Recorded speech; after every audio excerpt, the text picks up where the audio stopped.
ভিডিওটা না টেনে সম্পূর্ণ দেখতে থাকুন। Welcome my all friends my channel. আমার রান্নাঘর আপনাদের সকলকে আন্তরিক শুভেচ্ছা জানাই। হাই গাইস, আজ আমি আপনাদের সামনে আরেকটা নতুন রেসিপি নিয়ে এলাম, মাছের কারি। মাছের কারি রান্না করতে কী কী প্রয়োজন? প্রথমে তো আমি নিয়েছি 5 টুকরো মাছ, সঙ্গে নিয়েছি পেঁয়াজ কুচি, আদা কুচি এবং শুকনো মরিচ। আমি এখানে ছোট ছোট করে টমেটো কেটে নিয়েছি, ধনিয়া পাতা নিয়েছি এবং সঙ্গে 2 চামচ জিরা পাউডার, ধনিয়া পাউডার, শুকনো মরিচ পাউডার, হলুদ পাউডার, স্বাদ অনুসারে লবণ দিতে হবে।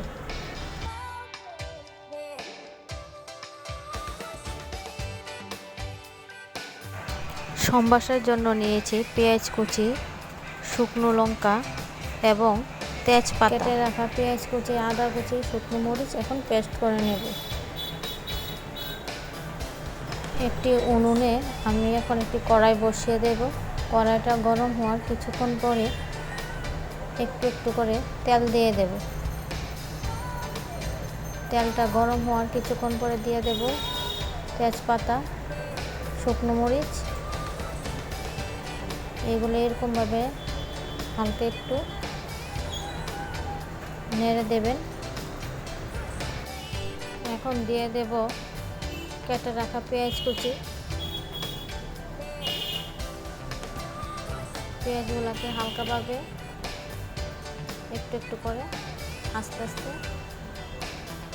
পেঁয়াজগুলি একটু একটু লাল হয়ে আসলে কেটে রাখা টমেটোগুলি দিয়ে দেবেন, হালকা একটু ভেজে নেবেন।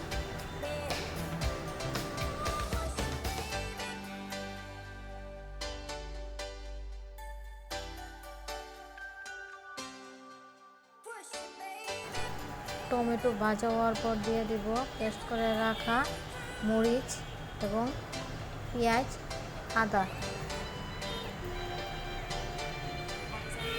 এবং জিরা, ধনিয়া, হলুদ।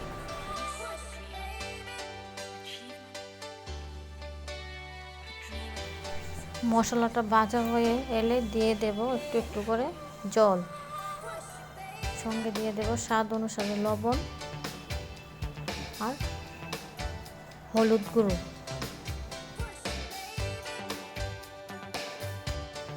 ভেজে রাখা মাছগুলি এখন দিয়ে দেব।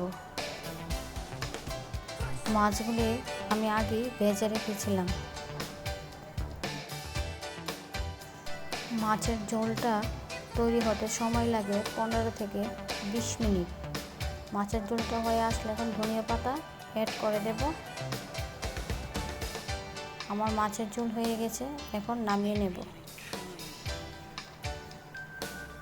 আমার মাছের কারি যদি আপনাদের ভালো লেগে থাকে তাহলে অবশ্যই লাইক, কমেন্ট এবং সাবস্ক্রাইব করে দেবেন আমার চ্যানেলটাকে, এবং কমেন্টে অবশ্যই জানাবেন কেমন হয়েছে এবং বাড়িতে অবশ্যই রান্না করবেন।